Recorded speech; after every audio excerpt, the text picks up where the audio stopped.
Social മീഡിയയിൽ കേന്ദ്ര സർക്കാരിനെ കുറിച്ച് എന്തറിയണം, എന്തറിയണ്ട, എന്തു പറയണം, എന്തു പറയണ്ട എന്ന് തീരുമാനിക്കുവാനുള്ള പൂർണ്ണ അവകാശവും കേന്ദ്ര സർക്കാരിന് നൽകിക്കൊണ്ടുള്ള ഒരു നിയമം 2023 നിലവിൽ വന്നു.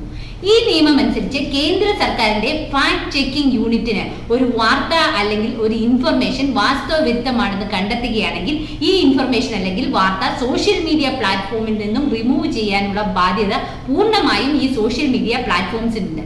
ഭാഗ്യവശാൽ ഈ നിയമത്തെ ബോംബെ ഹൈക്കോടതിയിൽ ചലഞ്ച് ചെയ്യുകയും ബഹുമാനപ്പെട്ട ബോംബെ ഹൈക്കോടതി ഈ നിയമത്തെ ഭരണഘടനാ വിരുദ്ധമായി പ്രഖ്യാപിക്കുകയും ചെയ്തു.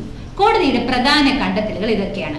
ആർട്ടിക്കിൾ 19 ഭരണഘടന ഒരു പൗരന് സംസാരിക്കുവാനുള്ള അവകാശം, അതുപോലെ തന്നെ അവന്റെ പ്രൊഫഷൻ അല്ലെങ്കിൽ ജോലി ചെയ്യുവാനുള്ള അവകാശം നൽകിയിട്ടുണ്ട്. ഈ അവകാശത്തെ ഹനിക്കുന്ന ഈ നിയമം നിലനിൽക്കുന്നതല്ല എന്ന് കോടതി പ്രസ്താവിച്ചു.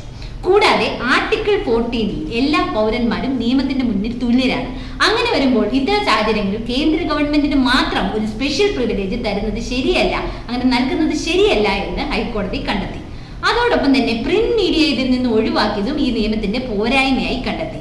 ഈ നിയമവുമായി ബന്ധപ്പെട്ട ജഡ്ജ്മെന്റിൽ 2 ജഡ്ജിമാർ ഈ നിയമത്തിന് പ്രതികൂലമായും 1 ജഡ്ജി ഈ നിയമത്തെ അനുകൂലിച്ചുമാണ് വിധി പ്രസ്താവിച്ചത്. മജോറിറ്റി ജഡ്ജ്മെന്റാണ് നിയമമായി നമ്മൾ കണക്കാക്കി.